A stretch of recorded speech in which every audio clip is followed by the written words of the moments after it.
Hello everyone and a very warm welcome to all of you to EduTap, and today we are going to start with the fifth lecture of our 25 lecture revision series of the FM component. आज हम इस fifth lecture के अंदर दोस्तों बात करने जा रहे हैं about the important topics of bank reconciliation. हम रिकंसिलिएशन के टॉपिक को समझेंगे, किस तरीके से कुछ न्यूमेरिकल्स जो हमें एग्जाम में आते हैं related to preparing bank reconciliation statements. We will also talk about that and we will also discuss some other issues. और जो पूरा स्केड्यूल है ये वीक 1 का, ये स्केड्यूल आपके सामने मैंने यहाँ पर रख दिया है. ऑलरेडी ये स्केड्यूल मैंने हमारी इंट्रोडक्टरी वीडियो के अंदर आप लोगों को दिया था. And today we are going to talk about reconciliation and bank reconciliation statements. Right, so today is the fifth lecture. और कल हम बात करेंगे about trial balance, different types of errors that are detected through trial balance. Trial balance किस तरीके से questions exam में पूछे जाते हैं ट्रायल बैलेंस से जुड़े हुए, वो हम डिस्कस करेंगे. और संडे को ऑब्वियसली हमारी पहली रिवीजन क्लास होगी जहां पर ये सारी चीजें जो हमने फर्स्ट वीक में डिस्कस की हैं इनसे जुड़े हुए एमसीक्यूज आपके साथ सॉल्व करेंगे. Right, so without any delay let us first of all work towards bank reconciliation. Bank reconciliation को समझने से पहले दो इंपॉर्टेंट चीजें हम लोगों को समझना जरूरी है, वो है कैश बुक और पासबुक. कैश बुक के बारे में हम दोस्तों ऑलरेडी पढ़ चुके हैं कि यूजुअली फर्म्स के अंदर, कंपनीज के अंदर एक सब्सिडरी लेजर बुक मेंटेन की जाती है जिसको हम बोलते हैं कैश बुक. कैश बुक के अंदर वो सारी ट्रांजैक्शंस जो कैश में हो रही हैं या बैंक के अकाउंट के थ्रू हो रही हैं, बैंक के अकाउंट में भी आपका कैश ही होता है, so any transactions which have cash involved in it, उन सभी ट्रांजैक्शंस को हम डायरेक्टली कैश बुक के अंदर रिकॉर्ड करते हैं. तो whenever there is a transaction happening जहां पर आप कैश को पे कर रहे हो या कैश को रिसीव कर रहे हो, इसके बदले में आप कोई सामान खरीद या बेच रहे हो, तो ये ट्रांजैक्शन में जो कैश वाला पार्ट है, कैश डेबिट या क्रेडिट होगा, वो डायरेक्टली आपके कैश बुक में होता है. और इसके कॉरेस्पॉन्डिंग जो दूसरा अकाउंट, जो भी दूसरा अकाउंट डेबिट या क्रेडिट हो रहा है, वो आपकी उसी अकाउंट के अंदर, उसके लेजर अकाउंट के अंदर उसकी एंट्री रिकॉर्ड हो जाती है. तो जो हमने प्रोसेस पढ़ा था कि अकाउंटिंग ट्रांजैक्शंस को पहले जर्नलाइज किया जाता है, पहले जर्नल में रिकॉर्ड करते हैं, उसके बाद उनको पोस्ट कर देते हैं लेजर अकाउंट्स के अंदर.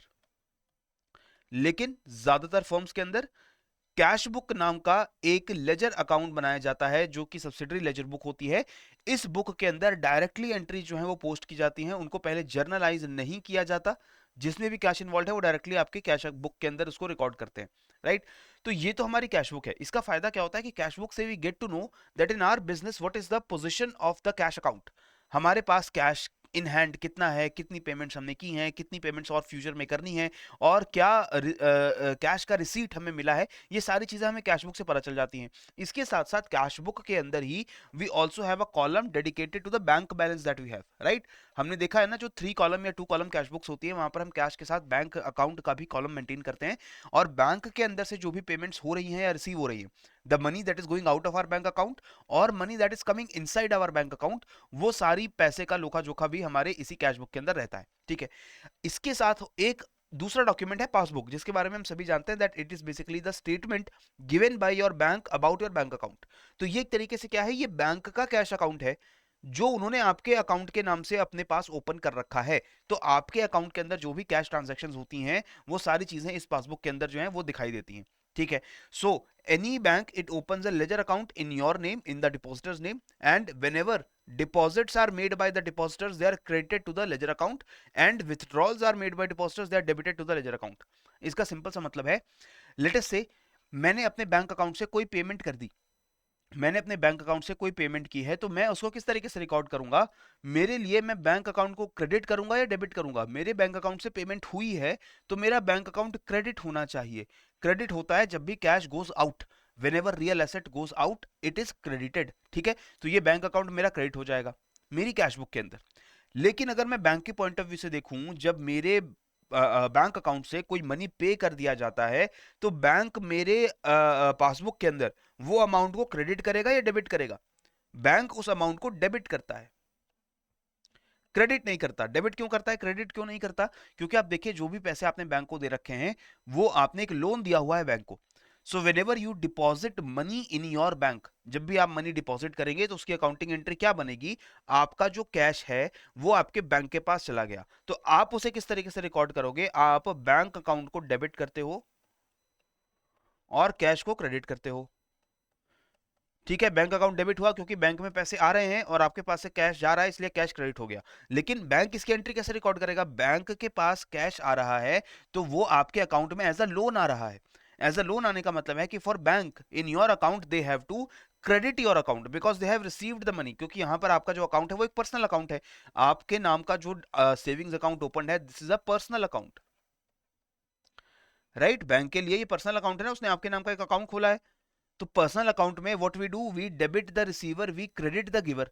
सो जब आप बैंक को पैसे देते हो तो बैंक आपके नाम का जो भी अकाउंट है, एबीसी नाम का जो भी अकाउंट है, उसे क्रेडिट करेगा because you are the giver, you are giving the money to the bank. So they will credit your account. और डेबिट क्या करेंगे, वो कैश को डेबिट कर देंगे, क्योंकि उनके पास कैश आ गया तो कैश को डेबिट कर देंगे और आपके अकाउंट को क्रेडिट कर देंगे। तो इस तरीके से आप देखिए, आपके कैश बुक के अंदर जो एंट्रीज हो रही हैं उसकी मिरर इमेज आपको पासबुक के अंदर दिखती है।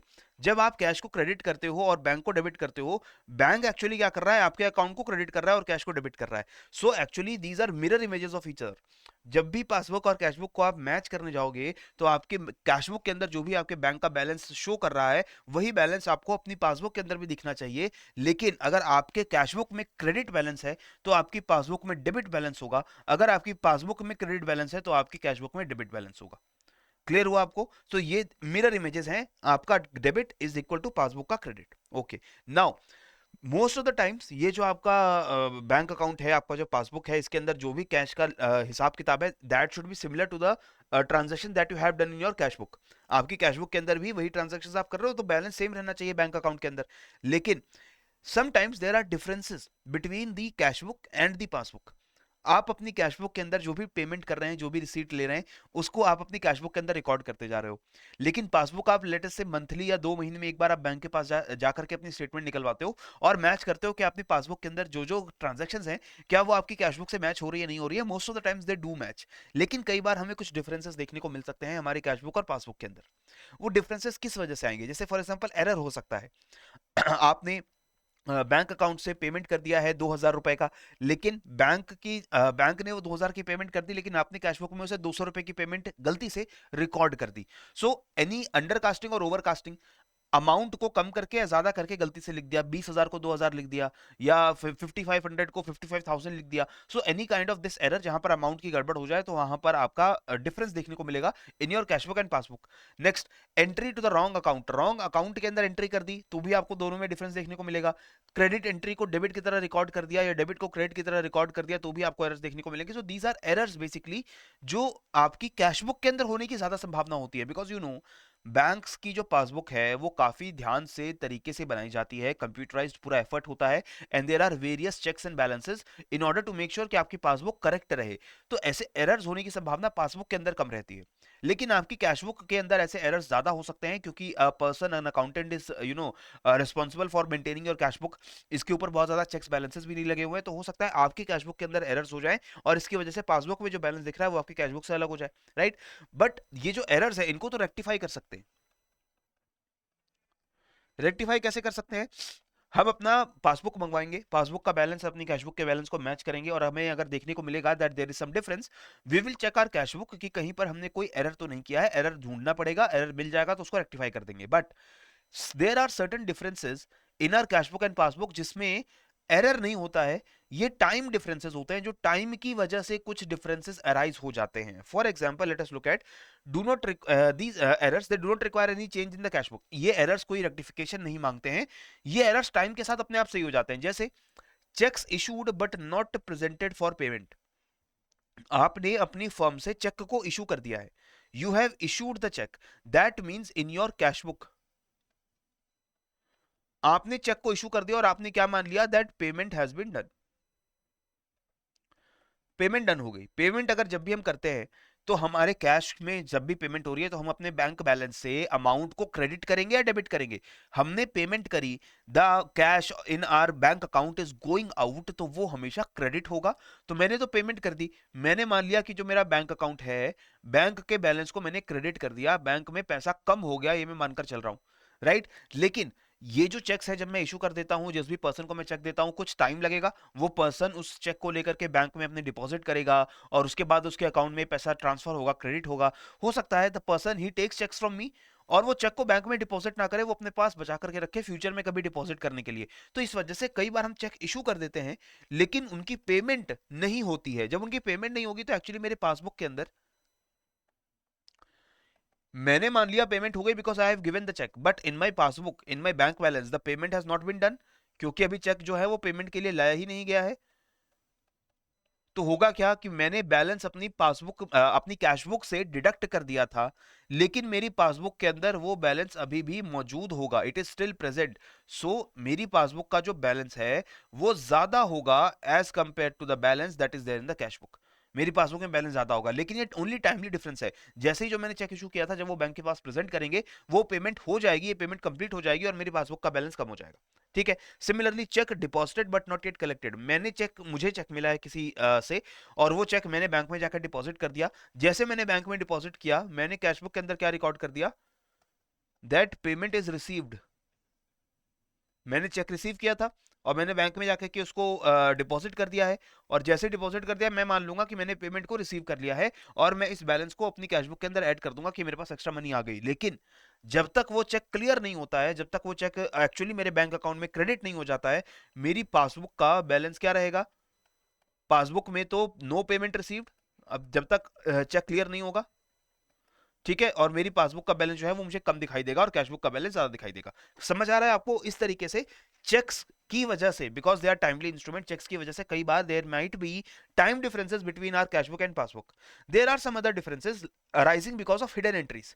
ये हिडन एंट्रीज यूजुअली वो चार्जेस होते हैं या वो पेमेंट्स होती हैं जो बैंक आपके अकाउंट में करता है, और उसके बारे में आपको इंफॉर्मेशन फर्स्ट हैंड नहीं दी जाती। जैसे कि आपने अपने सेविंग्स अकाउंट में देखा होगा कि हर 3 महीने के बाद इंटरेस्ट आपके अकाउंट में डाल दिया जाता है, आपके अकाउंट में कुछ पैसा क्रेडिट हो जाता है, which is the interest. But actually कितना इंटरेस्ट आपके बैंक अकाउंट में मिला है, यह आपको तब तक पता नहीं चलेगा जब तक आप अपनी पासबुक एक्सेस नहीं करेंगे, राइट? तो अपनी कैशबुक में you are not adding that money, लेकिन जब आपके पास पासबुक आएगी तो आप वहां पर देखोगे कि आपको इंटरेस्ट रिसीव हुआ है, और वो चीज आप अपनी पासबुक में रिकॉर्ड करोगे। तो ये हिडन एंट्रीज है, ये कोई एरर नहीं है, ये कोई टाइम डिफरेंस नहीं है, लेकिन आप जब पासबुक से मैच करके लाओगे तो आप देखोगे पासबुक के अंदर कुछ खर्चे हो रहे हैं जिसके बारे में आपको पता नहीं था, राइट? जैसे इंटरेस्ट आपने रिसीव किया, हो सकता है बैंक ने कुछ चार्जेस डिडक्ट कर लिए, बैंक ने आपकी पासबुक में से बहुत सारे चार्जेस होते हैं, एसएमएस चार्ज होता है, सर्विस चार्ज होता है, कोई ऐसा दूसरा चार्ज आपकी बैंक अकाउंट से डिडक्ट कर लिया जिसके बारे में आपको आइडिया नहीं है, right? So because of this there are different kind of scenarios जहां पर कैश और पासबुक के बीच में डिफरेंस हो सकता है। यहां पर मैं आपको वो हिडन एंट्रीज के बारे में ही बता देता हूं, जैसे हिडन डेबिट एंट्रीज।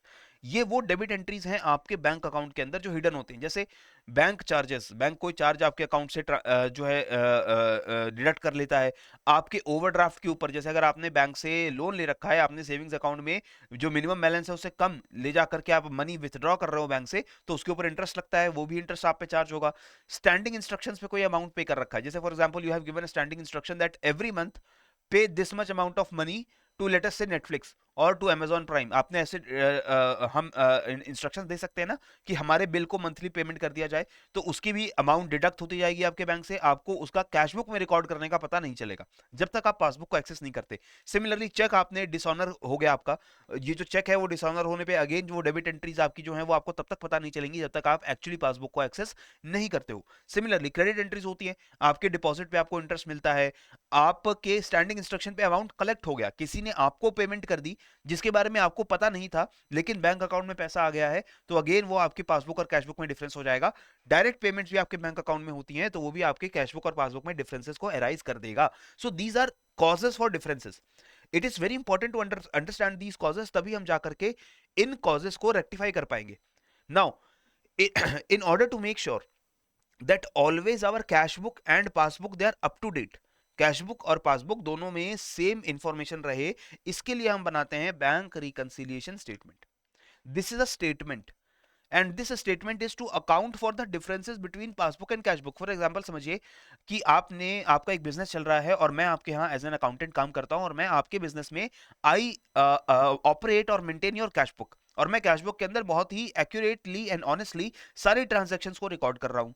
और 1 महीने के बाद, 2 महीने के बाद, the business, you are the owner of the business, आप अपने बैंक अकाउंट में जाते हैं और वहां से पासबुक लेकर आते हो, और आप देखते हैं कि जो पासबुक बैंक से मिली है और जो कैश बुक मैं मेंटेन कर रहा हूं उसमें there is a difference in the balance, money का कुछ, पैसे का कुछ डिफरेंस है।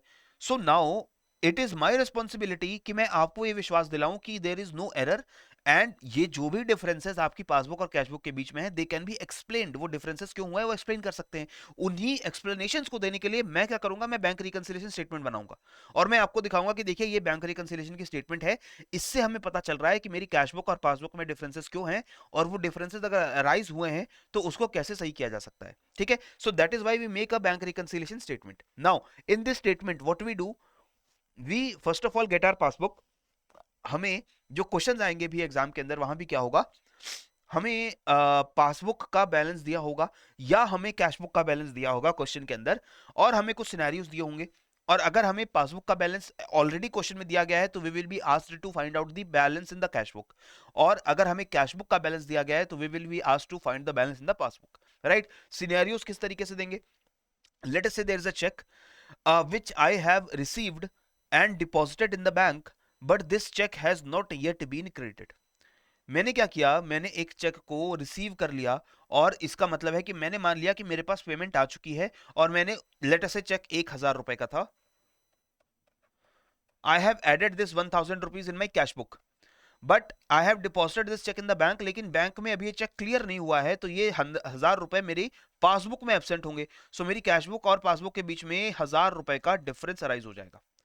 राइट, सो अगर मुझे कैशबुक या पासबुक का बैलेंस लेटेस्ट से मुझे पहले से पता है, और मैंने 1,000 रुपए का चेक डिपॉजिट किया था, अभी तक क्रेडिट नहीं हुआ है, तो मुझे कैशबुक का बैलेंस फाइंड आउट करने के लिए पासबुक में 1,000 रुपए ऐड कर देने चाहिए। अगर मैं पासबुक में 1,000 रुपए ऐड कर दूंगा तो मुझे पता चल जाएगा कि मेरी कैशबुक का बैलेंस कितना हो गया है। सो whenever checks are deposited in the bank but they are not yet credited, but they are not yet deposited in your account, तो उस अमाउंट को हम पासबुक के बैलेंस में ऐड कर देंगे। ठीक है, ये थंब रूल याद रखिएगा। इसका उल्टा कब होगा, जब मैंने चेक को पे किया है, किसी को मैंने चेक किसी को दिया है, और मैंने मान लिया that I have done the payment, so मेरे कैशबुक से वो 1,000 रुपए डिडक्ट हो गए।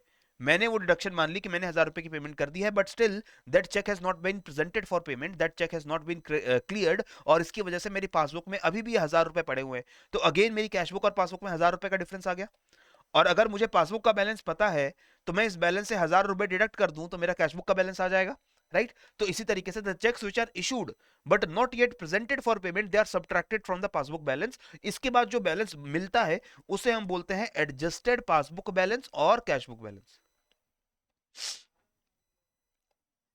ठीक है, इसी तरीके से अगर मुझे कैशबुक का बैलेंस फर्स्ट हैंड पता है, क्वेश्चन में ही मुझे कैशबुक का बैलेंस दिया गया है, तो एक सिनेरियो पहले क्या होगा कि कुछ क्लरिकल एरर हो सकते हैं, क्वेश्चन में ही बताया जाएगा कि कुछ क्लरिकल एरर्स आपने कर दिए, और इन एरर्स को ऐड या subtract according to what type of error it is आप लोग अपने कैशबुक के अंदर रिकॉर्ड कर दोगे। इसके बाद अगेन द चेक्स और the credit entries which are there in the passbook but are not present in cashbook, उन्हें बैलेंस में ऐड करेंगे। क्रेडिट एंट्रीज का मतलब क्या है, वो सारी एंट्रीज जिसके आपके बैंक अकाउंट में पैसा आया, आपके पास पैसा आया, लेकिन आपको कैशबुक में वो रिकॉर्ड आप नहीं कर पाए थे, तो आप कैशबुक में वो सारा पैसा ऐड कर दोगे, क्योंकि बैंक में वो पैसा आ चुका है। वो क्रेडिट एंट्रीज क्या है, आपको इंटरेस्ट मिला है, आपको किसी से पेमेंट मिली है, तो ये सारी चीजें आप अपने बैंक बैलेंस में रिकॉर्ड कर दोगे। राइट, अंडरकास्टिंग के एरर्स, अंडरकास्टिंग यानी कि 200 रुपए 2,000 रुपए को आपने 200 करके रिकॉर्ड किया हुआ था, तो इसकी वजह से जो 1,800 रुपए का डिफरेंस आया वो आपको ऐड करना पड़ेगा। राइट, तो अंडरकास्टिंग, बड़े अमाउंट को छोटा करके अगर रिकॉर्ड कर दिया तो उसका डिफरेंस ऐड करना पड़ेगा। इंटरेस्ट आपको मिला है तो वो भी आप कैशबुक में ऐड करेंगे। आपके अकाउंट्स में डायरेक्ट पेमेंट्स हुई हैं, you will also add it into your cashbook. Standing instruction पे आपको पैसा कलेक्ट किया है, आपने, आपको पैसा मिला है, तो आप अगेन उसे कैशबुक के अंदर ऐड करोगे। राइट, सिमिलरली डेबिट एंट्रीज जो आपके कैशबुक में रिकॉर्डेड नहीं है, the payment done out of your account which are not recorded in your cashbook, like overcasting error. आपने 200 रुपए को 2,000 रुपए करके रिकॉर्ड कर दिया था, तो इसका मतलब है कि वो 200 रुपए की जगह 2,000 रुपए रिकॉर्ड हो गया, 1,800 रुपए एक्स्ट्रा आपके अकाउंट में दिख रहे थे, उसे कैशबुक से सब्ट्रैक्ट करना पड़ेगा। ओवरड्राफ्ट पे इंटरेस्ट पे कर दिया, सब्ट्रैक्ट करना पड़ेगा कैशबुक से। बैंक चार्जेस आपके अकाउंट से डिडक्ट हो गए हैं, वो सब्ट्रैक्ट होंगे। चेक डिसऑनर हो गया, उसका अमाउंट सब्ट्रैक्ट होगा। स्टैंडिंग इंस्ट्रक्शन पे आपने अमाउंट्स पे किए, वो भी सब्ट्रैक्ट होंगे। And after doing all this calculations we will reach the adjusted cashbook balance. ये होता कैसे है, इसको तब हम समझ पाएंगे जब ये टेबल हमारे सामने, इस टेबल को आपको थोड़ा ध्यान से इसको समझना पड़ेगा। इसके बाद जब हम क्वेश्चन सॉल्व करेंगे तब आपको ज्यादा बेटर क्लैरिटी हो जाएगी कि किस तरीके से चीजें काम करेंगी। जैसे आपको क्वेश्चन के अंदर या तो कैशबुक का बैलेंस दिया है या पासबुक का, ऑलरेडी क्वेश्चन में आपको कैशबुक का या पासबुक का बैलेंस दिया गया होगा और आपको कुछ सिनेरियो बताया जाएगा कि ये चेक मिला था, इसको डिपॉजिट नहीं किया, या ये चेक इशू किया था, इसकी पेमेंट नहीं हुई। ये सारे सिनेरियोज आपको 2-3 बताए जाएंगे। और अगर आपको कैशबुक का बैलेंस दिया गया है then you will be asked to find out the passbook balance. अगर आपको पासबुक का बैलेंस फर्स्ट हैंड दिया गया है तो आपको कैशबुक का बैलेंस फाइंड आउट करने के लिए बोला जाएगा। ये सारा टेबल ध्यान से समझ लीजिए। whenever checks are issued but not presented for payment, check issue हो चुके हैं लेकिन उनकी पेमेंट अभी नहीं हुई है, आपने मान लिया कैशबुक में पेमेंट कर दी है, आपने कैशबुक में एंट्री कर दी है, राइट? तो कैशबुक में आप मान चुके हैं पेमेंट हो गई, कैशबुक का बैलेंस कम हो गया because you have done the payment. But in passbook no entry has been made because the cheque is not credited. तो पासबुक का बैलेंस क्या है? पहले जितना ही है। पासबुक का बैलेंस पहले जितना ही है और कैशबुक का बैलेंस डिक्रीज हो गया है। तो अब अगर आपको कैशबुक का बैलेंस दिया गया है क्वेश्चन में और ये सिनेरियो दिया गया है सिनेरियो नंबर 1, तो आप कैशबुक के बैलेंस को कम होने की वजह से इसमें वो अमाउंट ऐड करोगे तो पासबुक का बैलेंस मिलेगा। सिमिलरली अगर आपको पासबुक का बैलेंस क्वेश्चन में दिया गया है और आपको कैशबुक का बैलेंस फाइंड आउट करना है तो आपको पासबुक के बैलेंस से माइनस करना पड़ेगा ये अमाउंट, ताकि आपको कम बैलेंस जो कैशबुक का है वो मिल जाए। ठीक है, इस तरीके से ही आपको ये बैंक रिकंसिलिएशन के क्वेश्चन सॉल्व करने होते हैं, राइट? चेक्स पे कर दिए बैंक में लेकिन अभी तक वो क्लियर नहीं हुए हैं, आपकी कैशबुक में बैलेंस इंक्रीज हो गया है क्योंकि आपने तो पेमेंट एक्सेप्ट कर ली, लेकिन बैंक में वो पेमेंट अभी तक नहीं आई, बैंक में बैलेंस उतना ही है। तो अगर आपको बैंक के बैलेंस से कैशबुक के बैलेंस में जाना है तो आपको वो अमाउंट ऐड करना पड़ेगा, राइट? अगर कैशबुक के बैलेंस से बैंक के बैलेंस तक जाना है तो आपको वो अमाउंट जो है सब्ट्रैक्ट करना पड़ेगा। Clear? Interest allowed by the bank, bank ने इंटरेस्ट आपके अकाउंट में डाल दिया है, इसका मतलब बैंक में पासबुक में बैलेंस बढ़ गया क्योंकि आपने एक्स्ट्रा इंटरेस्ट मिल गया आपको, लेकिन आपको नहीं पता था कि आपको इंटरेस्ट मिला है तो आपकी पासबुक में एंट्री नहीं है। दैट मींस अगर पास कैशबुक से पासबुक की तरफ जाना है तो आपको एडिशन करना पड़ेगा, जितना इंटरेस्ट आपको मिला है वो आप ऐड कर दोगे। अगर पासबुक से बैंक कैशबुक की तरफ जाना है तो आपको इंटरेस्ट जो है वो सब्ट्रैक्ट करना पड़ेगा, तब जाके आपको कैशबुक का बैलेंस मिलेगा। सिमिलरली इंटरेस्ट जो आपके बैंक अकाउंट से डिडक्ट हो गया है उसमें अगर आपको कैशबुक से पासबुक की तरफ जाना है तो आपको वो इंटरेस्ट माइनस करना पड़ेगा क्योंकि आपके बैंक बैलेंस से वो अमाउंट कट चुका है, और अगर बैंक बैलेंस से कैश बुक के बैलेंस की तरफ जाना है तो वो अमाउंट ऐड करना पड़ेगा। ठीक है, तो इस तरीके से ये पूरा टेबल आप लोगों को ध्यान से समझना है। Direct payments bye the bank, bank ने डायरेक्ट पेमेंट कर दी तो आपके बैंक अकाउंट में पैसा कम हो गया, बैलेंस कम हो गया, आपके पास उतना ही बैलेंस है, सो पासबुक से कैशबुक जाना है तो इसको ऐड करना पड़ेगा, अगर कैशबुक से पासबुक आना है तो इसको सब्ट्रैक्ट करना पड़ेगा। Clear? Direct payments into the bank by customer, आपके बैंक में डायरेक्ट पेमेंट्स आ गई तो इसका मतलब आपकी बैंक बैलेंस बढ़ चुका है, कैश बैलेंस उतना ही है, तो इसका मतलब आप अपना हमेशा कैशबुक से पासबुक की तरफ जाएंगे तो अमाउंट ऐड करेंगे और पासबुक से कैशबुक की तरफ जाएंगे तो वो अमाउंट सब्ट्रैक्ट करेंगे। सिमिलरली बिल डिसऑनर हो गया, बिल कलेक्ट कर लिया बैंक ने, एरर आपने कमिट कर दिया है, all these scenarios they will have certain addition और subtraction you have to do in order to reach the cashbook और द पासबुक बैलेंस। बट अगर आपको ये चीजें अभी समझने में थोड़ी कंफ्यूजन लग रही है, do not get worried, the questions related to this they will not be very complicated questions in the exam. In the exam you will find questions more और लेस 0.5 मार्क्स के या 1 मार्क का question आपको देखने को मिलेगा which is related to this particular topic, right? So do not worry, we will solve some practice questions related to this and you will have some better clarity. Now what is the advantage of this? BRS का advantage बहुत simple है, आपकी passbook cashbook के अंदर जो entries हैं वो accurate हैं या नहीं है उसके बारे में आपको पता चल जाता है आपकी बीआरएस से। आपके पास अगर कोई एरर आपने डिटेक्ट कर दिया है तो उसमें उसको डिटेक्ट करके उसको रेक्टिफाई करने का आपको टाइम मिल जाता है। यूजुअली पासबुक के अंदर एरर्स नहीं होते हैं, लेकिन अगर कोई ग्रेव एरर आपने पासबुक में डिटेक्ट कर लिया and you are sure that error और mistake has been done by the bank professionals, आप उसे टाइमली करेक्ट करने के लिए भी बोल सकते हैं। ठीक है, it is also control technique for management. जैसे मैंने आपको एग्जांपल दिया कि मैं आपका अकाउंटेंट हूं और मैं आपके लिए कैशबुक मेंटेन कर रहा हूं, तो आप अगर पीरियोडिकली बैंक रिकंसिलिएशन करवाते रहते हैं तो आपको आइडिया रहेगा कि आई am not committing any fraud in your cashbook, and bank के अंदर और कैशबुक के अंदर जो बैलेंसेस हैं वो बिल्कुल सेम चल रहे हैं। ठीक है, इससे हमें बैंक बैलेंस का करेक्ट हमेशा बैलेंस पता रहेगा, अगर हमारे कैशबुक अपडेटेड रहेगी, बीआरएस हमारा बनता रहेगा।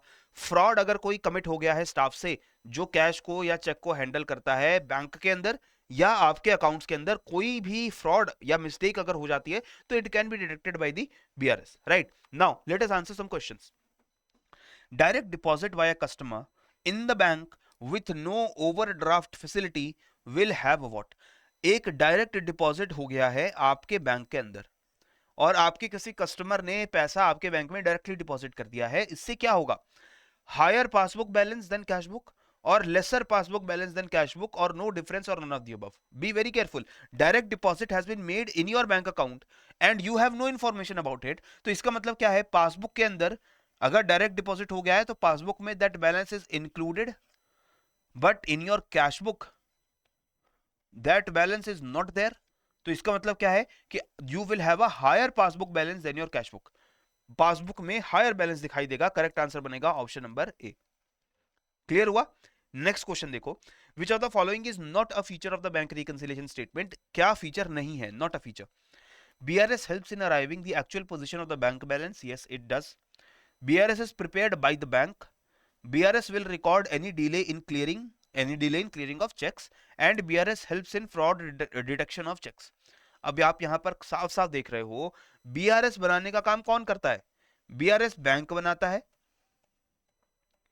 या BRS हमारा अकाउंटेंट बनाएगा? हम बनाएंगे BRS को ताकि हम चेक कर सके कि हमारी कैशबुक और पासबुक सेम है या नहीं है. Bank will not make the BRS. Bank का काम नहीं है आपकी रिकंसिलिएशन करना. बैंक का काम है आपकी पासबुक को एक्यूरेट रखना. वही काम बैंक करता है. रिकंसिलिएशन का काम आप करेंगे, right? So BRS is not prepared by the bank. Answer यहां पर क्या बनेगा? Option number B. बाकी सारी स्टेटमेंट्स करेक्ट है. एक्चुअल पोजीशन बैंक बैलेंस की क्या है हमें पता चलेगा. अगर हमारे चेक क्लियरिंग में कोई डिले हो रहा है तो वो हमें पता चल जाएगा. बीआरएस में अगर डिफरेंस आ रहा है हमें पता चल जाएगा कि कोई चेक जो है वो अभी तक क्लियर नहीं हुआ है. हमें पता चल जाएगा कि कोई फ्रॉड अगर किया जा रहा है चेक्स के थ्रू तो वो भी हमें पता चल जाएगा जब भी हम बीआरएस बनाएंगे. लेकिन बीआरएस को बैंक प्रिपेयर नहीं करेगा. ठीक है, नेक्स्ट देखिए. If x is a credit balance in the cash book carried forward on the debit side, then reconciliation is what. हुआ क्या यहां पर? कैश बुक में क्रेडिट बैलेंस था कितना? एक्स का.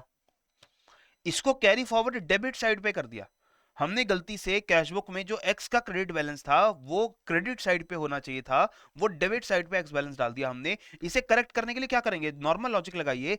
क्रेडिट में एक्स है, उसकी जगह हमने डेबिट में एक्स कर दिया. इसको करेक्ट करने के लिए हमें डेबिट में से पहले इस एक्स बैलेंस को हटाना पड़ेगा और इसको क्रेडिट साइड में लेकर जाना पड़ेगा. ऐसा करने के लिए क्या करें? पहला ऑप्शन क्या है? Casting x on the debit side of the cash book. Debit side पे तो ऑलरेडी एक्स कैश हो गया है. ऑलरेडी एक्स को हमने डेबिट साइड पे डाल दिया है जो कि हमें नहीं डालना चाहिए था. Okay, casting 2x on the credit side of the cash book. अब मैंने गलती से x डेबिट पे डाल दिया है. मैंने 10,000 रुपए क्रेडिट बैलेंस होना चाहिए था, मैंने 10,000 रुपए डेबिट बैलेंस दिखा दिया. तो क्रेडिट बैलेंस को 10,000 करने के लिए मैं अगर 20,000 रुपए या 2x अमाउंट क्रेडिट में डाल दूं तो मेरा क्रेडिट का बैलेंस x दोबारा से हो जाएगा क्योंकि एक्स्ट्रा x डेबिट में चला गया था. 2x मैंने क्रेडिट में डाल दिया तो क्रेडिट में दोबारा से x बैलेंस बच गया. क्लियर? सो करेक्ट आंसर यहां पर क्या बनेगा? We will have credit 2x on the credit side. We will cast 2x on the credit side of the cash book. ठीक है, क्रेडिट साइड पे हम 2x का अमाउंट कास्ट कर देंगे क्योंकि हमने x अमाउंट डेबिट साइड में एक्स्ट्रा डाल दिया था. तो पहले वो डेबिट का x अमाउंट खत्म करना पड़ेगा. वो खत्म किया और उसके बाद जो क्रेडिट साइड है उसमें x अमाउंट डालना पड़ेगा. तो वो भी डाला तो हमने 2x अमाउंट को क्रेडिट किया एक्चुअली. क्लियर हो गया? इसी तरीके से देखिए थंब रूल्स यहां पर याद रखने हमें. यही थंब रूल्स आपके क्वेश्चंस को सॉल्व करने के लिए काम आने वाले हैं. अगर पासबुक का बैलेंस दिया है तो आपको क्या करना होता है? कैशबुक के बैलेंस तक जाने के लिए जितने चेक्स डिपॉजिट हुए हैं लेकिन अभी तक क्लियर नहीं हुए हैं उनको ऐड कर दो. जितने चेक्स आपने इशू किए हैं, आपने पे कर दिए हैं बट अभी तक आपके बैंक अकाउंट से पेमेंट नहीं हुई है, वो सब्ट्रैक्ट कर दो. क्लियर? इसी तरीके से अगर कैशबुक का बैलेंस दिया गया है तो क्लरिकल एरर्स उनके हिसाब से अगर अंडर कास्टिंग है तो ऐड कर दो, ओवर कास्टिंग है तो सब्ट्रैक्ट कर दो. क्रेडिट एंट्रीज जो भी आपकी पासबुक के अंदर हैं वो आपके कैशबुक बैलेंस में ऐड कर दो और जो भी डेबिट एंट्रीज आपके पासबुक के अंदर है वो उसको सब्ट्रैक्ट कर दो आपके कैशबुक बैलेंस से. आप एडजस्टेड कैशबुक बैलेंस तक पहुंच जाएंगे. Clear? Now look at this example. I have been given cashbook and passbook of a person. Cashbook में आप देख सकते हो जो बैलेंस फाइनली निकल कर आता है वो कितना निकल कर आ रहा है? 13,740. ठीक है, डेबिट साइड और क्रेडिट साइड दोनों बराबर है. लेकिन जो बैलेंस है यहां पर, बैलेंस का मतलब है कि क्रेडिट साइड में एक एक्स्ट्रा बैलेंस बचा हुआ है 13,740 का. राइट? जब मैं पासबुक में आता हूं तो मैं पासबुक में क्या देख रहा हूं? पासबुक के अंदर बैलेंस डिफरेंट है. पासबुक के अंदर टोटल विथड्रॉल और टोटल डिपॉजिट को अगर हम हटा दें तो 8480 का बैलेंस दिखाई दे रहा है मुझे और ये 8480 का विथड्रॉवल में बैलेंस है. यानी कि आपके बैंक अकाउंट में डेबिट बैलेंस है. इसका मतलब है कि आपका जो क्रेडिट 13,740 है और 8480 है ये बराबर होने चाहिए थे, लेकिन ये बराबर नहीं है. क्यों बराबर नहीं है ये फाइंड आउट करने के लिए हमें देखना पड़ेगा कि what are the differences between the cashbook and passbook. Okay, इन डिफरेंसेस को एक बार धीरे धीरे करके आइडेंटिफाई करते हैं. सबसे पहले कैशबुक की डेबिट साइड, कैश बुक की debit side is the payments I have received, this is my receipt, मुझे जो पेमेंट मिल चुकी है, ठीक है, ये मेरे बैंक अकाउंट के अंदर डिपॉजिट में दिखाई देना चाहिए, बैंक अकाउंट में डिपॉजिट में दिखाई देना चाहिए। क्लियर है? सो एक बार देख लेते हैं, 12,500 का ओपनिंग बैलेंस था, 12,500 का ओपनिंग बैलेंस था, ये तो स्टेटमेंट बिल्कुल सही है, कोई डिफरेंस नहीं है।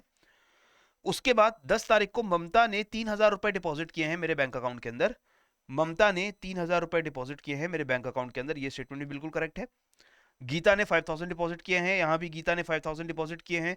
विद्या ने 8,000 डिपॉजिट किए हैं, यहां भी विद्या ने 8,000 डिपॉजिट किए हैं। यू कैन सी मैं पुटिंग अ टिक मार्क, जो भी ट्रांजेक्शन यहां पर मैच कर रही है मैं टिक मार्क लगा रहा हूं, ठीक है। शीला ने 10,500 रुपीज डिपॉजिट किए हैं, but I am not able to see 10,500 rupees in my passbook. So इसका मतलब क्या हुआ कि ये जो शीला की डिपॉजिट हुई थी 10,500 रुपए की, ये तो मेरी पासबुक के अंदर दिखाई नहीं दे रही है, ठीक है, ये एक डिफरेंस आ गया, इस डिफरेंस को हाईलाइट कर देते हैं। This entry is missing in my passbook. Okay, dividend मैंने रिसीव किया है 840 रुपए का, अगर वो डिविडेंड में यहां पर देखूं तो वो 480 रुपए का डिविडेंड दिखा रहा है। मैंने क्या रिकॉर्ड किया है? 840 रुपए का डिविडेंड, लेकिन बैंक पासबुक में सिर्फ मुझे 480 का डिविडेंड मिला है, तो यहां भी कुछ डिफरेंसेस अराइज हो गए हैं। क्लियर? इसके बाद पेमेंट्स को भी एक बार चेक कर लेते हैं। मैंने गोयल जी को पेमेंट की 3,000 रुपए की, यहां भी गोयल जी को पेमेंट हो गई 3,000 रुपए की। Payment to Peter for 4,000 rupees, payment to Peter for 4,000 rupees.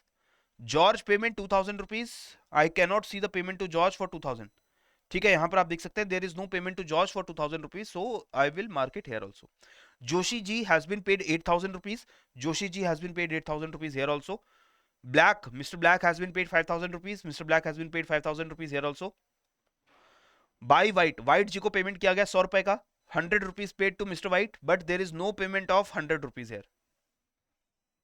Okay, Madan Lal has been paid 4,000 rupees. I cannot see payment of 4,000 rupees to Madan Lal here also. I cannot see the payment of 4,000 rupees as well.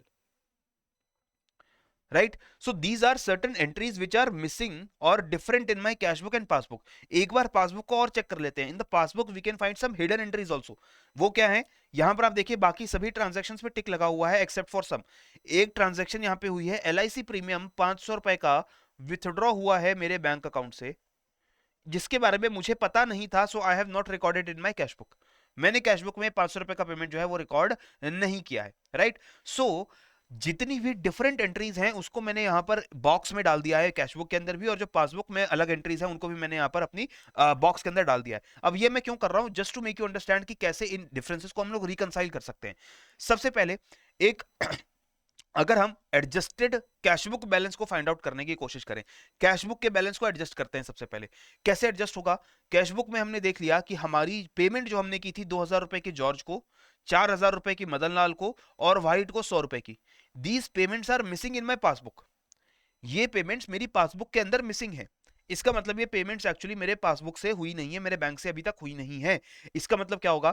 ये total amount कितना है? 2,000 plus 4,000 that is 6,000 plus 100, 6,100 rupees is still paid in my cash book, but it has not been paid out of my passbook. तो ये जो balance है मुझे cashbook से हटाना पड़ेगा, सॉरी कैशबुक में ऐड करना पड़ेगा, क्योंकि कैशबुक से पेमेंट तो ऑलरेडी हो चुकी है। अगर मुझे इस बैलेंस को एडजस्ट करना है तो I will have to add this amount of money into my cashbook balance, right. इसके बाद 10,500 की पेमेंट मैंने रिसीव की है, लेकिन this is not reflecting in my bank account, so that means this 10,500 rupees has to be deducted. ये मेरे passbook cashbook के बैलेंस से माइनस करना पड़ेगा, तब जाकर के मुझे मिलेगा, क्योंकि एक्स्ट्रा पेमेंट मेरे पास आई है ना, ये मेरे पासबुक में तो दिख नहीं रही। इसी तरीके से 840 रुपए का डिविडेंड मैंने रिकॉर्ड किया है, लेकिन ये 840 रुपए का ना होकर के 480 रुपए का डिविडेंड है, सिर्फ 480 रुपए का डिविडेंड है।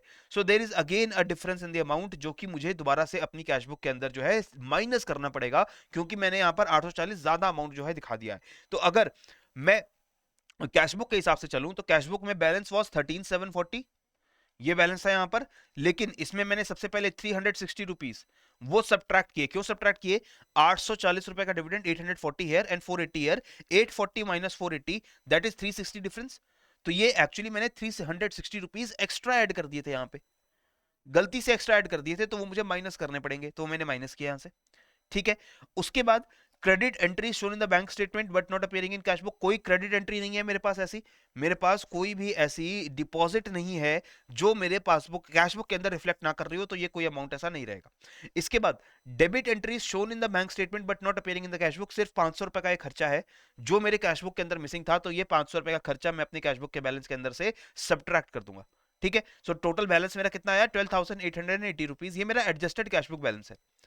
पासबुक के अंदर मैं कैसे बैलेंस एडजस्ट करूंगा, 10,500 रुपए का ये जो शीला जी का चेक है जिसको मैंने पेमेंट रिसीव मान लिया है लेकिन बैंक में अभी तक क्लियर नहीं हुआ है, तो बैंक में वो अमाउंट ऐड करना पड़ेगा। टाइम के साथ ये चेक ऑब्वियसली क्लियर होके मेरे बैंक का बैलेंस बढ़ जाएगा, तो मैं इसको अभी ऐड कर रहा हूं 10,500 रुपीज।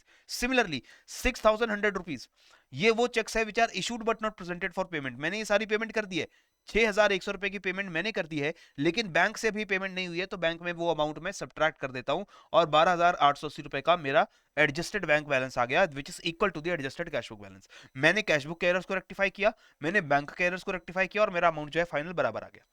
इस तरीके से आपको क्वेश्चंस क्या ऐसे आएंगे कि आपको इतना बड़ा टेबल देके क्वेश्चन पूछा जाएगा, नहीं, you will not be given such a huge table and you will not be asked to make bank reconciliation statements, you will just be asked questions like this। अभी वो क्वेश्चंस कैसे होंगे वो मैं आपको दिखाऊंगा। सबसे पहले यहां पर हम समझ ले कि कौन सी ऐसी एंट्रीज होती हैं जिनमें कैश बुक को चेंज नहीं करना होता है, entries which do not require change in cash book, cheques issued but not presented for payment and cheques deposited but not get collected. यानी जब भी चेक्स की बात होगी, चेक आपने पे कर दिया है या चेक आपने रिसीव कर लिया है पर आपके बैंक अकाउंट से पेमेंट अभी तक नहीं हुई है, चेक क्लियर नहीं हुआ है, तो इसमें आपको कैशबुक में चेंज करने की जरूरत नहीं है, पासबुक के अंदर चेंज करते हैं, क्योंकि पासबुक में अल्टीमेटली टाइम के साथ वो चेक क्लियर होने के बाद वो चेंजेस रिफ्लेक्ट करेंगे ही करेंगे। सिमिलरली कौन सी एंट्रीज में कैशबुक में चेंज करना पड़ेगा, जब भी आप में बैंक चार्जेस कोई भी हिडन एंट्रीज आपके पासबुक के अंदर हैं, वो हिडन एंट्रीज को अपनी कैशबुक के अंदर डालने के लिए आपको कैशबुक में चेंज करना पड़ता है। ठीक है, ये सारी हिडन एंट्रीज कैसी हैं वो मैंने यहां लिख दी। अब इस एग्जांपल को यूज करते हैं, let us look at this question. Balance as per passbook is 9,800 rupees, किसका बैलेंस मिल गया, पासबुक का। क्वेश्चन में पूछेंगे क्या, जब पासबुक का बैलेंस दे दिया तो क्या पूछेंगे, कैशबुक का बैलेंस पूछेंगे। ठीक है, okay, passbook balance is given, इसको सॉल्व कैसे करना है यहीं पर देख लीजिए, पासबुक का बैलेंस यहां पर लिख लो, कितना हो गया, 9,800 rupees. You will be getting sheets in your exam hall also, you can use the sheets if you want, otherwise mentally भी कैलकुलेशन हो सकती है। मैंने क्या देखा during reconciliation, outstanding cheques issued which have not yet been presented for payment amount to rupees 500। 500 रुपए के check मैंने इशू किए हैं लेकिन अभी तक उनकी पेमेंट नहीं हुई है फ्रॉम माय बैंक अकाउंट। याद करो, cheques issued but not yet presented for payment, they will be subtracted. यहां पर मैं आपको दोबारा से थंब रूल में दिखा देता हूं ताकि आपको ऐसा ना लगे कि मैं क्या रूल्स आपको बता रहा हूं। Cheques issued but not yet presented for payment subtracted from the balance of the passbook. Cheques deposited but not yet credited और not yet collected, they will be add to the passbook balance. ठीक है, और यहां पर हमें passbook का ही balance दिया गया है, we were given the balance in passbook 9,800 rupees. यहां पर मैंने देखा चेक्स इशू हुए लेकिन अभी तक क्रेडिट नहीं हुए हैं, अभी तक उनको पेमेंट नहीं की गई है, तो इसका मतलब 500 रुपए जो है वो मेरे बैंक अकाउंट में एक्स्ट्रा पड़े हुए हैं, मुझे वो सब्ट्रैक्ट करना पड़ेगा, -500 rupees. Okay, deposits in transit amount to 300 rupees, that means deposit in transit का मतलब क्या होता है कि आपने डिपॉजिट कर दिया है but it is still not reflected in your passbook. Passbook में अभी वो 300 रुपए नहीं दिखा रहा है लेकिन आप डिपॉजिट कर चुके हो, इसका मतलब है कि ये जो बैलेंस है 300 रुपए का वो आपकी पासबुक में रिफ्लेक्ट नहीं हो रहा है, पासबुक में उसे रिफ्लेक्ट करवाने के लिए 300 रुपए ऐड कर देते हैं।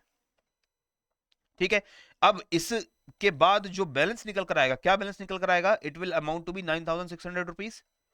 This 9,600 rupees is your cashbook balance.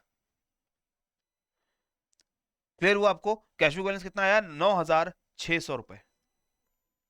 एक और क्वेश्चन देखते हैं, the overdraft balance in the bank passbook is rupees 10,200। कि दोबारा से किसका बैलेंस दिया है, पासबुक का बैलेंस दिया है, कितना बैलेंस दिया है, 10,200 रुपीज, राइट। लेकिन this is the overdraft balance, overdraft balance का मतलब है नेगेटिव बैलेंस है, ये अमाउंट ऑलरेडी आपके बैंक से आप विथड्रॉ कर चुके हो। ठीक है, ये आपका एक तरीके से लोन है जो आपने बैंक से ले रखा है, 10,200 रुपए का ओवरड्राफ्ट चल रहा है। Firm has issued a cheque of rupees 4,800 which has not yet been presented so far for payment. मैंने आपको क्या बताया था कि जब भी चेक इशू कर दिया वो पेमेंट के लिए प्रेजेंट नहीं किया गया है, वो क्या होता है, सब्ट्रैक्ट होता है। अभी हमने देखा ना लास्ट क्वेश्चन में भी सब्ट्रैक्ट किया, -4,800। So -10,200 -4,800, it will turn out to be -15,000। सो आपकी कैशबुक के हिसाब से बैलेंस कितना है, -15,000, यानी कि ओवरड्राफ्ट बैलेंस आपका 15,000 का चल रहा है, answer will be 15,000. Similarly, next question. Following are the particulars for the reconciliation of the bank account of ABC company as of March 2023. What is the balance as per passbook? मुझे reconciliation करनी है, cash book का balance दिया गया है, balance as per cash book is 5,000 rupees. कितना है? 5,000 रुपए. ओके, पासबुक के बैलेंस तक जाना है हमें. Cheques issued but not yet presented for payment. Check issue किए जा चुके हैं, अभी तक पेमेंट के लिए प्रेजेंट नहीं किए गए. इसका मतलब आपकी कैशबुक में पेमेंट रिकॉर्ड हो गई है, लेकिन बैंक अकाउंट से अभी तक पेमेंट नहीं हुई है. तो अगर आपको बैंक अकाउंट का बैलेंस जानना है तो ये जो 1,000 रुपए का चेक है वो ऐड करना पड़ेगा, राइट. और इसका ऑपोजिट था, जब हमें पासबुक का बैलेंस दिया गया था तो हम check issued but not presented for payment उसको सब्ट्रैक्ट कर रहे थे. अब हमें कैशबुक का बैलेंस दिया गया है तो check issued but not presented for payment उसको हम यहां पर ऐड कर देंगे. ऐड कर दिया, ठीक है. 1,000 rupees addition. Deposits made but not yet credited by the bank. You have made the deposit of 2,000 rupees. आपने डिपॉजिट कर दिया है लेकिन बैंक में रिफ्लेक्ट नहीं हो रहा है. तो आपने कैशबुक के अंदर उसको इंक्लूड कर लिया था, लेकिन आपकी पासबुक में वो अभी तक रिफ्लेक्ट नहीं हो रहा है. तो पासबुक के बैलेंस तक जाने के लिए आपको वो माइनस करना पड़ेगा 2,000 रुपए, क्योंकि पासबुक में तो ये बैलेंस नहीं दिख रहा होगा, ठीक है. Bank charges not yet recorded in the cashbook. 50 रुपए का बैंक चार्ज हुआ है, वो आपने कैशबुक में रिकॉर्ड नहीं किया है, तो ये भी आपको माइनस करना पड़ेगा यहाँ पे. So in total you have to subtract from 5,000 rupees. जब आप subtract करेंगे 6,000 minus 2,000 is 4,000 minus 50 is 3,950. This is the balance as per passbook. 3,950 आपका बैलेंस बनेगा. ऑप्शन नंबर सी आपका राइट आंसर होगा. ऐसे क्वेश्चन आएंगे आपको एग्जाम के अंदर. These are the exact type of questions which you get in the exam, right. Next question देखिए. Bank overdraft is rupees 12,000 rupees as per passbook. The company issued a cheque of rupees 4,000 which was not presented for payment. The balance as per cash book will be. So passbook का balance दिया है, फिर से कितना balance दिया है passbook का? 12,000, 12,000 rupees. But this is overdraft balance. The bank overdraft balance is 12,000. So negative 12,000 balance आपके पास है. Company has issued a cheque of 4,000 but it has not yet been presented for payment. Passbook का balance है. Passbook के balance में हमेशा क्या होता है? सब्ट्रैक्ट होता है, राइट. हमेशा सब्ट्रैक्ट होगा. अगर हम माइनस 4,000 कर देते हैं यहां से, क्या बनेगा आंसर हमारा? 16,000 रुपीज का ओवरड्राफ्ट बैलेंस है. क्लियर? ठीक है. इसी तरीके से नेक्स्ट क्वेश्चन देखिए. Balance as per passbook of mister Abhinav is 10,000 rupees. किसका बैलेंस दे दिया? पासबुक का बैलेंस दे दिया. कितना दे दिया? 10,000. ओवरड्राफ्ट बैलेंस है? नहीं, ओवरड्राफ्ट नहीं है, पॉजिटिव बैलेंस है 10,000 रुपीज का. अब following are some of the transactions which have happened and you have to follow the cash book balance. तो पासबुक का बैलेंस मिल गया 10,000 रुपए. इसमें cheque paid into bank but not yet cleared for mister Amit and mister Sumit. हमने cheque bank में डाल दिया है लेकिन अभी तक उसका पेमेंट नहीं हुआ है, ठीक है. तो चेक जब मैंने बैंक में डाल दिया, पेमेंट बैंक में रिफ्लेक्ट नहीं हो रहा, लेकिन मेरे कैश बुक में तो रिफ्लेक्ट हो रहा है. तो इसका मतलब कैश बुक का बैलेंस बड़ा है. कैश बुक के बैलेंस तक जाने के लिए 5,000 प्लस 750 ऐड करना पड़ेगा यहाँ पे. और हमने अभी देखा है कि जब भी पासबुक का बैलेंस दिया गया रहे तो cheques which have been issued but not yet collected वो हमेशा ऐड होते हैं. तो 5,000 और 750 रुपीज ऐड हो जाएंगे, ठीक है. बैंक चार्जेस 150 रुपए के डिडक्ट हुए हैं. So in your passbook this amount has been deducted. But अगर कैशबुक तक जाना है तो ये बैलेंस आपको क्या करना पड़ेगा? कैशबुक के बैलेंस के अंदर ऐड करना पड़ेगा. ये 150 दोबारा से ऐड कर दो, ठीक है. Cheques issued but not presented by mister Sohan and mister Mohan. 3,000 और 750 रुपीज का चेक आपने इशू कर दिया है लेकिन बैंक से अभी तक उसकी पेमेंट नहीं हुई है. तो 3,000 और 750 क्या हो जाएंगे? सब्ट्रैक्ट हो जाएंगे. Minus 3,750, right. Interest earn in the passbook but not entered in cashbook. 185 रुपए का 185 का जो इंटरेस्ट है वो पासबुक में है लेकिन कैशबुक में रिफ्लेक्ट नहीं कर रहा है. तो कैशबुक का बैलेंस फाइंड आउट करने के लिए बैलेंस माइनस करना पड़ेगा, राइट. इंटरेस्ट जो है वो सिर्फ पासबुक में है, कैशबुक के अंदर नहीं है. तो कैशबुक से इसको माइनस 35 185 जो है वो डिडक्ट कर देते हैं. ये सारी कैलकुलेशन करिए. You have your calculator in your hand. This is 10,000, 5,000 that is 15,000, 15,750 rupees. 15,750 plus 150 is equal to 15,900. 15,900 minus 3,750 minus 185 is 11,965. ये पूरी कैलकुलेशन क्या निकल कर आएगी दोस्तों? आंसर देकर जाएगी 11,965 is the balance in your cash book. समझ आया? नहीं समझ आया तो चैट में लिख के बताओ सर नहीं समझ आया. यहां पर हमें सिंपल ध्यान रखना है, कैशबुक और पासबुक का बैलेंस। कैशबुक से पासबुक तक जाना पड़ सकता है, पासबुक से कैशबुक तक आना पड़ सकता है। क्वेश्चन में या तो पासबुक बैलेंस दिया होगा, अगर पासबुक बैलेंस दिया है तो कैशबुक फाइंड आउट करने को बोलेंगे, अगर कैशबुक का बैलेंस दिया है तो पासबुक का बैलेंस फाइंड आउट करने को बोलेंगे। और उसका प्रोसेस क्या है, पासबुक से कैशबुक की तरफ जाने के लिए जो चीजें ऐड होती हैं सब्ट्रैक्ट होती हैं, कैशबुक से पासबुक की तरफ जाने के लिए वही चीजें सब्ट्रैक्ट या ऐड होती हैं। ठीक है, तो जो ऐड करोगे पीबी टू सीबी वो सब्ट्रैक्ट करना पड़ेगा सीबी टू पीबी, और जो चीजें सब्ट्रैक्ट करेंगे कैशबुक का बैलेंस फाइंड आउट करने के लिए वही चीजें ऐड करेंगे पासबुक का बैलेंस फाइंड आउट करने के लिए। ठीक है, क्या चीज सब्ट्रैक्ट होती है, क्या चीज ऐड होती है सॉरी, इसके लिए थंब रूल्स मैंने आपको ऑलरेडी प्रोवाइड कर दिए। ठीक है, नेक्स्ट क्वेश्चन देखिए। A firm has deposited 50,000 cash into bank account but bank credited this amount to another account. अब ये थोड़ा सा क्वेश्चन कॉम्प्लेक्स हो गया। आपने 5,000 रुपए बैंक में जमा कर दिए हैं, लेकिन बैंक ने बाय मिस्टेक ये अमाउंट जो है वो किसी दूसरे अकाउंट में क्रेडिट कर दिया, आपके पास नहीं आया ये 50,000 रुपए। A check issued by the firm for 43,000 has been dishonored due to the above reason and the balance as per the cash book is 9745. What is the balance as per passbook? Again, cash book balance is given. How much it is? 9745. Now 50,000 balance you have deposited into your bank, but bank में वो show नहीं कर रहा, bank में वो show नहीं कर रहा। इसका मतलब क्या है कि जो पासबुक का बैलेंस है वो कम दिखेगा जितना होना चाहिए उससे।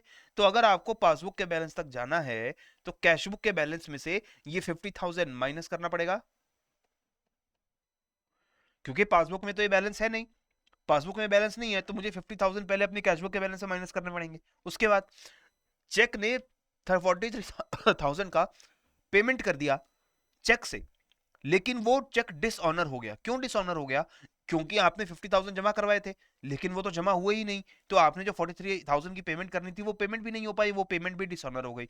लेकिन कैशबुक के अंदर तो ये पेमेंट आपने रिकॉर्ड कर रखी है, कैशबुक के अंदर आपने मान लिया है कि 43,000 रुपीज आपने पे कर दिए हैं, लेकिन आपके बैंक अकाउंट से 43,000 पे हुए नहीं है। This payment has not yet been made in your bank account, तो वो बैंक अकाउंट में ऐड कर दो, राइट। इसके बाद जो बैलेंस निकल कर आएगा दैट इज -7,000। इसका मतलब बैलेंस कितना निकल कर आएगा? 2745, right. 2745 is your right answer. Clear हुआ? समझ आया कैसे हुआ ये? क्योंकि मैंने बैंक कैशबुक से बैलेंस स्टार्ट किया, पासबुक में बैलेंस फाइंड आउट करने के लिए मुझे 50,000 का कैश मुझसे से माइनस करना पड़ेगा। क्यों माइनस करना पड़ेगा? खुद सोचिए, 50,000 रुपए आप अपनी कैशबुक में ऐड कर चुके हैं। ये जो बैलेंस दिख रहा है कैशबुक का, this is after adding 50,000, right. क्योंकि 50,000 ऐड कर दिए, हमने तो मान लिया ऐड कर दिए, इसीलिए तो हमारा बैलेंस 9745 जो दिख रहा है इसमें 50,000 बैलेंस इंक्लूडेड है, लेकिन पासबुक में तो वो बैलेंस गया ही नहीं।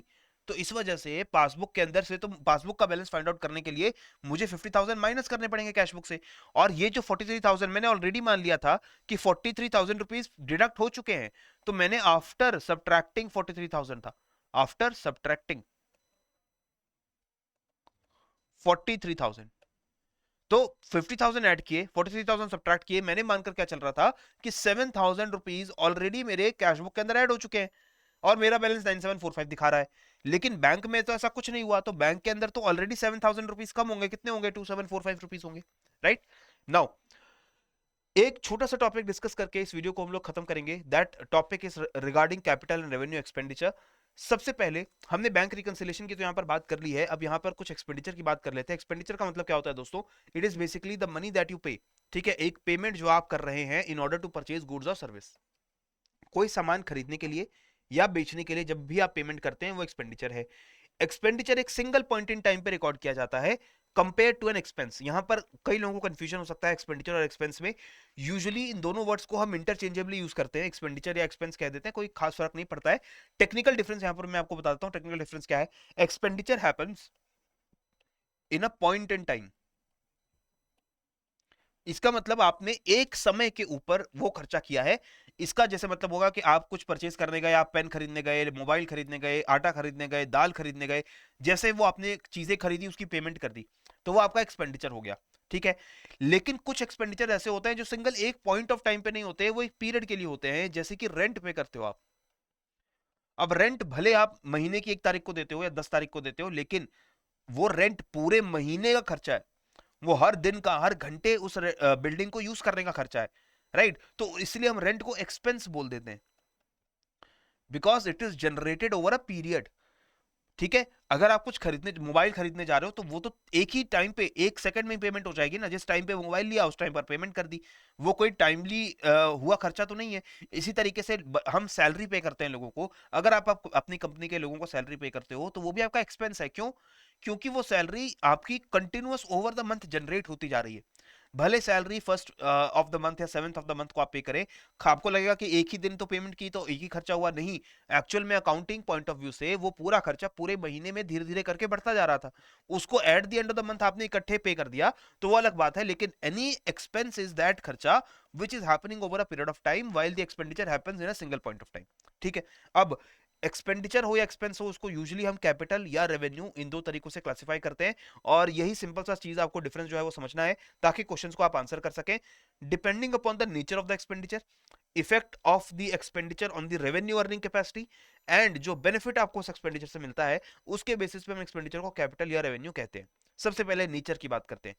वो खर्चे विच आर रिकरिंग, बार बार होने वाले खर्चे हैं, वो आपके रेवेन्यू एक्सपेंडिचर होते हैं। यूजुअली जो आपका खर्चा बार बार नहीं होता है, पीरियोडिक नहीं होता है, एक बार ही खर्चा हो रहा है, वो आपका कैपिटल इन नेचर होता है। जैसे रेंट्स बार बार देना है, हर महीने रेंट देना है, तो वो आपका रिकरिंग एक्सपेंडिचर है, पता है हर बार होना है। सैलरी हर बार आपको पेमेंट करनी है, आपको पता है वो हर बार पे की जाएगी, तो ये सारे हमारे फ्रीक्वेंट खर्चे हैं, तो ये हमारे रेवेन्यू है। सिमिलरली, आप पेन का कारोबार करते हैं, you sell pens, so you buy pens from a wholesaler and then you sell the pens to the customer. So बहुत सारे पेन आप खरीदते हैं, अब बहुत सारे पेन आप बेचते हैं, तो जो वो पेन आप खरीद रहे हैं वो आपका रेवेन्यू एक्सपेंडिचर है, क्योंकि बार बार आपको वो पेन खरीदने पड़ेंगे, वो आपका कैपिटल एक्सपेंडिचर नहीं है। ठीक है, कैपिटल एक्सपेंडिचर कब होगा? जब आप एक नई मशीन खरीद रहे हो और उस मशीन को 3 4 साल 5 साल तक यूज करोगे, तो you will not need another machine, you will not expend to purchase another machine for another 3 to 4 years, that is a capital expenditure. तो ये तो नेचर के हिसाब से पता चला। दूसरा तरीका क्या होता है? Revenue earning capacity. The expenses which help to generate income in the current year are known as revenue in nature. वो खर्चे जो बस करंट ईयर में हमें पैसा जनरेट करने में मदद करेंगे, वो हमारे सारे रेवेन्यू खर्चे हैं। जैसे वही पेन खरीद के पेन बेचूंगा, तो जो मैं पेन खरीद रहा हूँ उससे मेरे वो सारे पेन इसी साल में बिक जाएंगे, तो obviously I will make money from that खर्चा in this year only, so that is a revenue expenditure. Capital expenditure usually वो एक्सपेंडिचर है जो एक से ज्यादा अकाउंटिंग पीरियड तक हमें फायदा देते हैं। तो ऐसा कोई फिक्स्ड एसेट खरीदा मैंने, ऐसा कोई बड़ा खर्चा किया मैंने जो एक लंबे समय तक मुझे फायदा देगा, तो वो चीज हमारी कैपिटल एक्सपेंडिचर बन जाएगी। सिमिलरली, उस एक्सपेंडिचर से अगर शॉर्ट ड्यूरेशन का बेनिफिट है तो वो रेवेन्यू एक्सपेंडिचर है, लॉन्ग ड्यूरेशन का बेनिफिट मिल रहा है तो वो हमारा कैपिटल एक्सपेंडिचर है। और कैपिटल एक्सपेंडिचर की एक और खास बात होती है कि it usually increases our earning capacity also, कि ना ही सिर्फ ये नेक्स्ट फ्यूचर ईयर्स में भी काम आएगा, इससे हमारा अर्निंग कैपेसिटी बढ़ जाता है। जो हम अर्निंग कर रहे हैं, इनकम कर रहे हैं, उसका इनकम करने का रेट भी हमारा बढ़ जाएगा। तो आपने कोई नई मशीनरी खरीदी या फिर आपने कोई नया बिल्डिंग खरीदा जिससे आपका ऑपरेशंस और बढ़ गए, तो वो चीज आपका एक कैपिटल एक्सपेंडिचर है। ठीक है, यहां पर for example let us say Air India it wants to buy some aircraft from Airbus. ठीक है, एयरबस एक एयरक्राफ्ट मैन्युफैक्चरिंग कंपनी है and the Air India is an airlines, so in Air India wants to buy a few aircraft from the Airbus. Now ये जो aircraft खरीदे जाएंगे, this expenditure is it capital और revenue? क्योंकि ये जो aircraft खरीदे जाएंगे, क्या बार बार एयरक्राफ्ट खरीदे जाएंगे, हर साल एयरक्राफ्ट खरीदने पड़ेंगे या हर महीने खरीदने पड़ेंगे? नहीं, एयरक्राफ्ट एक बार खरीदे फिर वो लंबे टाइम तक यूज होंगे, कई सालों तक यूज होंगे, राइट? तो ये तो कैपिटल एक्सपेंडिचर होना चाहिए। लेकिन यहां पर आपको ध्यान रखना पड़ेगा कि whenever we try to purchase an aircraft, this is just an example, उसमें प्लेन का कॉस्ट आएगा, एक प्लेन का जो पूरा कीमत है। इसके साथ साथ उस प्लेन को ट्रांसपोर्ट करके आपको इंडिया लाना पड़ेगा, जो भी जहां भी उसकी मैन्युफैक्चरिंग प्लांट होगी वहां से इसको ट्रैवल करवा कर आप इंडिया लाएंगे जहां उसको यूज करना है। इसके बाद उस प्लेन को हो सकता है उसका लाइसेंस इंडिया में करवाने के लिए उसके कुछ फीस लगती हो, कुछ कॉस्ट लगता हो। उस प्लेन को उड़ाने के लिए हो सकता है कि आपको उसमें कुछ रेट्रोफिटिंग करवानी हो, उसमें कुछ एडिशनल चीजें डलवानी हो जिससे वो प्लेन इंडिया में यूजेबल हो जाए। तो ये सारे खर्चे जो उस प्लेन को यूजेबल बनाने के लिए किए जाएंगे, वो सारे खर्चे कैपिटल एक्सपेंडिचर के अंदर इंक्लूड होंगे, right? So funds used by the company to acquire, upgrade और maintain physical assets such as property, plant, building, technology, equipment, वो सारा हमारा कैपिटल एक्सपेंडिचर होता है। क्लियर? इसी तरीके से ये जो एक्सपेंडिचर का बेनिफिट है, it is distributed over many years and it is increasing the earning capacity of the firm. ये टेंजिबल और इनटेंजिबल दोनों एसेट्स के लिए हो सकता है। कैपिटल एक्सपेंडिचर में सबसे पहले आपके इनिशियल कॉस्ट आते हैं, जैसे कि वो एसेट का परचेज प्राइस, वो प्लेन खरीदने का, मशीन, बिल्डिंग, जो भी एसेट है उसे खरीदने का प्राइस, उस पर कुछ टैक्स आपको पे करना पड़ा, वो भी उसके अंदर इंक्लूड होगा। ट्रांसपोर्ट कॉस्ट भी इंक्लूड होगी, इंस्टॉलेशन कॉस्ट भी इंक्लूड होगी, उसको इंस्टॉल करने के लिए, मशीनरी को सेटअप करने के लिए जो खर्चा लगेगा वो भी इसके अंदर इंक्लूड होगा। टेंजिबल और इनटेंजिबल किसी भी तरीके का एसेट अगर आप खरीद के उसको यूजेबल बनाने के लिए जो भी खर्चा कर रहे हैं, that is a part of the initial cost known as the capital expenditure. उसके बाद कुछ सब्सिक्वेंट कॉस्ट भी आ सकती है, जैसे कि रेगुलर रिप्लेसमेंट आपको करवानी पड़े एसेट के अंदर, उसमें इंस्पेक्शन करवा करके उसमें कोई बहुत ही ग्रेव पोटेंशियल फॉल्ट आ गया है, उसे करेक्ट करवाना पड़े, तो ऑल दीज खर्चास they are part of your capital expenditure, right. इसमें ये सारे खर्चे अलग अलग तरीके के मैंने यहाँ पर मेंशन कर दिए हैं, अगर आपको ये ऑप्शंस में दिखे तुरंत समझ जाइए यहाँ पर कैपिटल एक्सपेंडिचर की बात हो रही है। चाहे वो एक्विजिशन से जुड़ी हुई इंप्लॉय कॉस्ट हो, हैंडलिंग कॉस्ट हो, टेस्टिंग कॉस्ट हो, प्रोफेशनल फीस हो, रिसर्च डेवलपमेंट कॉस्ट हो, all directly attributable cost to purchasing and making that asset usable are capital expenditures. Okay, now कुछ एक्सेप्शंस है यहाँ पर, जैसे कि कुछ एक्सपेंडिचर को कैपिटल एक्सपेंडिचर नहीं माना जाता है, और एक्सेप्शंस बहुत इंपॉर्टेंट है। क्वेश्चंस में आपको यही एक्सेप्शंस जो है वो पूछे जाएंगे, जैसे कि डेली सर्विसिंग में जो कॉस्ट आता है वो चीज आपके कैपिटल एक्सपेंडिचर का पार्ट नहीं है। तो मैंने एक लेटेस्ट एक कार खरीदी है, और उस कार को मैंने खरीदा, मैं उसको अगले 3 4 5 साल के लिए यूज करूंगा, so obviously that car is a capital expenditure, I have earn that car, उससे मुझे लंबे समय के लिए फायदा होगा, और मेरा जो रेवेन्यू अर्निंग कैपेसिटी वो भी बढ़ जाएगा, कार को यूज करके मेरा बिजनेस और स्मूथली रन करेगा, ठीक है। लेकिन अब उस कार को मैंने खरीदा, खरीदते वक्त उसके ऊपर टैक्स भी पे किए, टैक्स पे करने के साथ साथ उस कार को यूजेबल बनाने के लिए मैंने उसके अंदर कुछ रेट्रोफिटिंग करवाई, तो ये सारा खर्चा कैपिटल एक्सपेंडिचर में आएगा, बिल्कुल ठीक बात है। लेकिन अब डेली उस कार को मैं वॉश करवाता हूं, हर महीने के बाद जाकर के मैं उस कार की सर्विसिंग करवाता हूं, और सर्विसिंग में कोई मेजर एरर या मेजर फॉल्ट में रिप्लेस नहीं करवा रहा हूं, मैं नॉर्मली जो सर्विसिंग होती है, रेगुलर सर्विसिंग होती है, उसमें ऑयल चेंज होता है, उसमें कुछ चीजों को साफ सुथरा किया जाता है, क्लीन अप किया जाता है, ये सारी चीजें करवाता हूं, तो क्या ये भी कैपिटल एक्सपेंडिचर है? नहीं। The daily servicing which is happening after my car becomes usable, all of this is revenue expenditure, ठीक है। तो ये आप ध्यान रखेंगे, डेली सर्विसिंग करवाने में, आपको कार वॉश करवाने में जो खर्चा लग रहा है, उसको साफ सुथरा करवाने में जो खर्चा लग रहा है, चाहे वो वेजेस में लेबर को दें, चाहे आप कंज्यूमेबल्स में खर्चा करें, ये सारा आपका रेवेन्यू एक्सपेंडिचर है, this is not capital expenditure. Similarly कोई नई फैसिलिटी ओपन करना, कोई नया प्रोडक्ट या सर्विस लॉन्च करना, वो भी कैपिटल एक्सपेंडिचर नहीं है। आपको कंफ्यूजन हो सकती है कि सर नई फैसिलिटी ओपन होगा, नया प्रोडक्ट लॉन्च होगा, तो उससे रेवेन्यू अर्निंग कैपेसिटी बढ़ जाएगी, तो ये तो कैपिटल होना चाहिए, बट ऐसा नहीं होता है। This is a revenue expenditure, this is the exception that we have to learn, that we have to remember. Next, cost of relocating और रीऑर्गेनाइजिंग, अपने ऑपरेशंस को एक जगह से दूसरी जगह शिफ्ट या ट्रांसफर करने का जो खर्चा है, वो भी आपका कैपिटल एक्सपेंडिचर नहीं होगा। इसके बाद selling, administrative, general overhead, training cost, ये सारे जो नॉर्मल डे टू डे खर्चे होते हैं, these are again not capital expenditures, right. So capital versus revenue expenditures के डिफरेंसेस को यहां पर ध्यान से समझ लीजिए। यूजुअली कैपिटल एक्सपेंडिचर में बड़ा खर्चा होता है, revenue expenditures are relatively small. Purpose of capital expenditure is to improve the earning capacity, while revenue expenditure का जो पर्पस है वो होता है कि मेंटेनेंस रहे और हमारे डेली ऑपरेशन चलते रहे, ठीक है। Long duration benefit capital expenditure से, short duration from revenue expenditure. Capital expenditures they are non recurring, frequent expenditures नहीं होते हैं। Revenue expenditures are recurring, they are periodic expenditures. Capital expenditures they are shown in the balance sheet, they are shown in the balance sheet, क्योंकि उन खर्चों से हमारा कोई asset जो है वो तैयार होता है, उस एसेट को हम बैलेंस शीट में शो करते हैं। लेकिन रेवेन्यू एक्सपेंडिचर्स को हम प्रॉफिट लॉस अकाउंट में दिखाते हैं, जहां हमारे डेली खर्चे और डेली इनकम उसको हम लोग कंपेयर करते हैं, ठीक है। इसके बाद एक्सपेंडिचर्स की बात हो गई, उसी तरीके से रिसीट्स होती हैं जो कि इनफ्लो ऑफ कैश है into the firm because of our day to day activities. इसमें भी आपकी कैपिटल और रेवेन्यू रिसीट आएंगी, जैसे कैपिटल और रेवेन्यू एक्सपेंडिचर था। कैपिटल रिसीट्स तब जनरेट होती हैं जब भी हम ओनर से या इक्विटी से पैसा लेते हैं। हमने किसी से लोन लिया, या हमने ओनर से पैसे लिए, या हमने शेयर होल्डर से जो पैसे लिए, वो कैपिटल रिसीट है, क्योंकि वो लंबे समय तक वो पैसा हमें फायदा करेगा, ठीक है। इनफ्लो फ्रॉम सेल और डिस्पोजल ऑफ फिक्स्ड एसेट, कोई फिक्स्ड एसेट, कोई प्रॉपर्टी हमारे पास थी, उसको सेल करके जो पैसा मिला, वो भी कैपिटल रिसीट होगा। क्यों?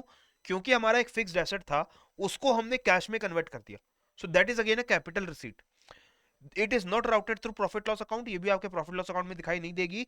और एनी प्रॉफिट और loss arising from transactions is recorded in PNL account. कोई भी आपका अगर एसेट को सेल करके आपका पास कोई एक्स्ट्रा इनकम प्रॉफिट जनरेट होता है, तो वो प्रॉफिट आप जरूर रेवेन्यू रिसीट में दिखाओगे, लेकिन जो उस एसेट का प्राइस आपने रिकवर किया है वो आप कैपिटल रिसीट्स में बैलेंस शीट के अंदर दिखाओगे। क्लियर? रेवेन्यू रिसीट सिंपल है, डे टू डे ऑपरेशन, जो आपकी day to day selling activities है उससे जो पैसा जनरेट हो रहा है, सेल्स हो रही है, वो आपका रेवेन्यू रिसीट है। इसमें कोई फर्दर ऑब्लिगेशन लायबिलिटी आपकी क्रिएट नहीं होती, ना ही आपने किसी से लोन लिया है, ना ही आपने किसी से कैपिटल लिया है, ये सिर्फ आपकी सेलिंग एक्टिविटी से जनरेट हुआ पैसा है, ठीक है। और ये आपके प्रॉफिट लॉस अकाउंट में भी दिखाई देता है। तो ये क्वेश्चन लास्ट में आंसर करिए, which one of the following statement is not correct. गलत स्टेटमेंट क्या है? Replacement of defective part of machinery is revenue expenditure, daily wages paid to workers for installing machinery is capital expenditure, underwriting commission for issue of shares is revenue expenditure, and receipt from sale of old machinery which is less than its cost price is revenue receipt. So if you are able to find out कि whether these expenditures they are long duration and periodic or not, आपको पता चल जाएगा कि इसमें से कौन सा स्टेटमेंट करेक्ट या इनकरेक्ट है। लास्ट से शुरू करते हैं। Receipt from sale of old machinery which is less than the cost price is revenue receipt. आपने ओल्ड मशीनरी सेल कर दी है और उसके ओरिजिनल कॉस्ट प्राइस से कम दाम में सेल हुई है मशीनरी, तो कोई प्रॉफिट तो हुआ नहीं यहाँ पे।